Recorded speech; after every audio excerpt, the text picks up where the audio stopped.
Hi home bakers! Today I'm in the kitchen making sourdough cheese danishes. These pastries are filled with buttery, flaky layers. And with your favorite sweet fillings, these are one of those bakery fresh recipes you can make even better right at home. These pastries are naturally fermented for that rich sourdough flavor.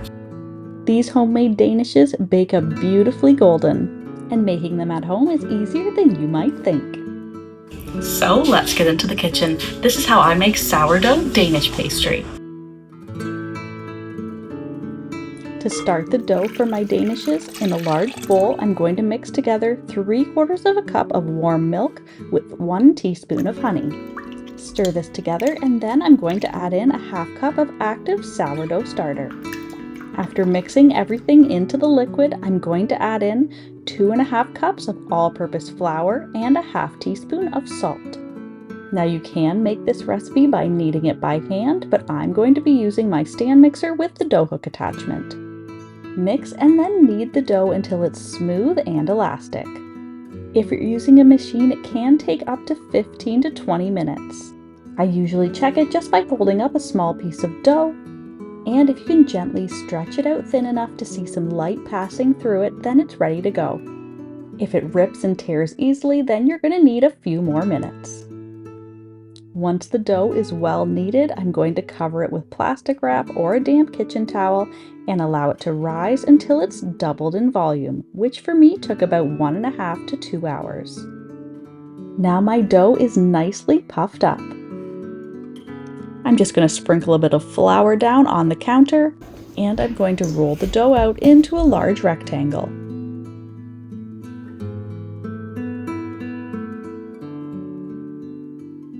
As I'm rolling, I'm just making sure to move and flip my dough around often. This just helps to make sure nothing sticks to the counter or the rolling pin. And I don't want to add too much extra flour into the dough, so I'm just making sure to add just enough to stop it from sticking.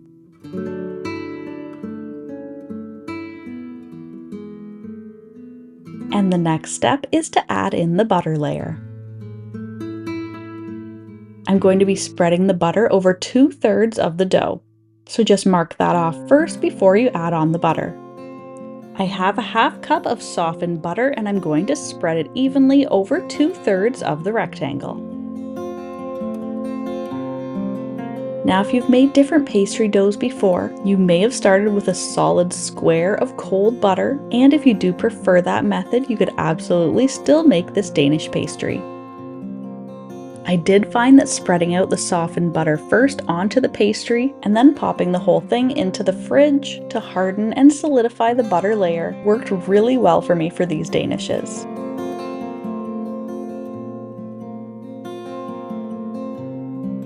After the butter's spread out, I'm going to fold the dough, starting with the third that has no butter spread onto it. Place it onto a lined pan and then I'm going to cover it with plastic wrap and it's going to get popped into my fridge.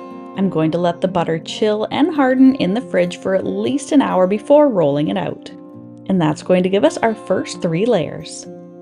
Now my butter has set up enough that it's not going to ooze out when I roll it, but my butter and dough is still pliable enough to easily roll out.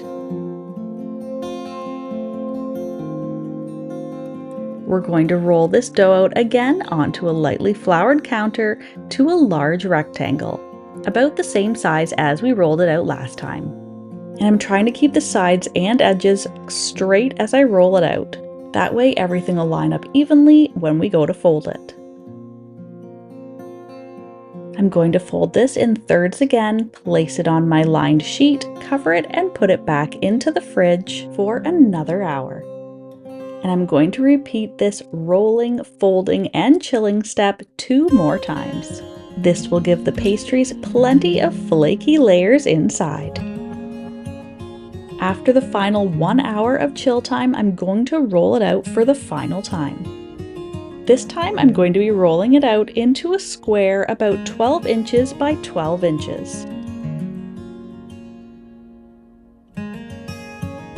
If you want perfectly square danishes, it's best to measure them to make sure they come out right.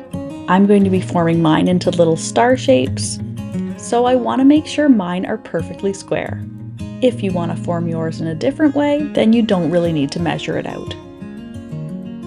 To make the star-shaped danishes, once your dough is rolled out to 12 inches, mark a line for 4 inches on each side. And if you want to make sure all the sides are super crisp and clean, just cut any excess dough from each side first. Then, following the lines that I marked out, I'm going to cut my dough into 9 equal pieces. And these are the star-shaped danishes that we're going to be making. To do this, I'm going to cut a line from each corner of the dough. And make sure you go close but not all the way through the center of the dough.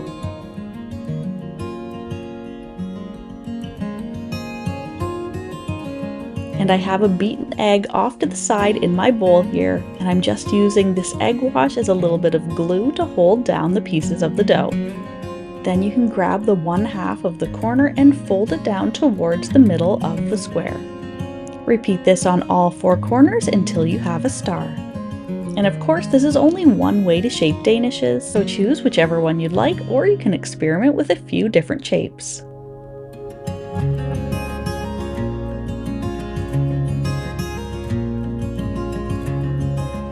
Now that all my pastries are shaped, I'm going to brush the top of each one with the rest of the egg wash.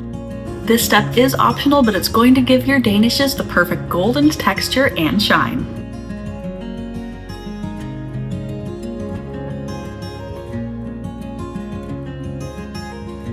And if you want to have fresh danishes for breakfast, you can stop the recipe right here.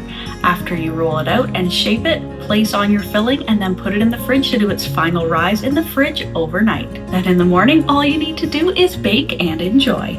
However, if you are going to be making your danishes the same day like I am here, then I'm going to set it aside in a warm spot for its final rise for about 1 more hour. Meanwhile, I'm going to prepare the cheese filling.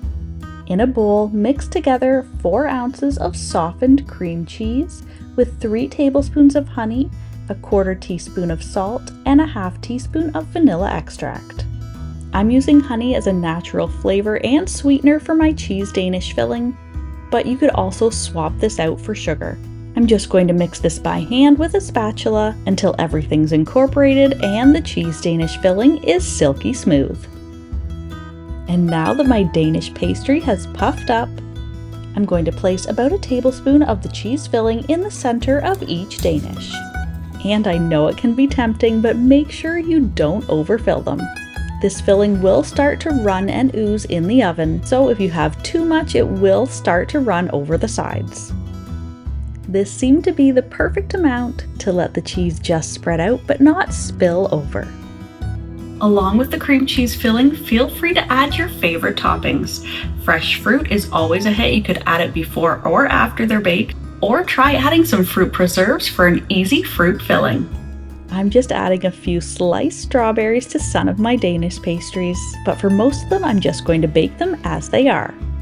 Then everyone's going to pick their own fresh fruit to pile on top of their warm cheese Danishes.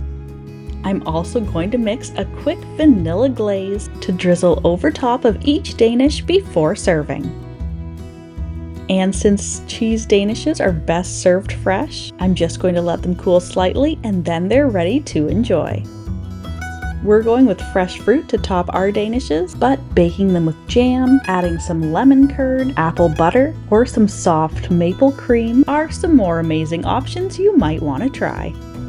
And as always, you can find a link to the full written recipe in the description box below. Enjoy! If you're a fan of deliciously simple vintage recipes and old-fashioned skills, then you'll want to check out this next video. Thanks so much for stopping by.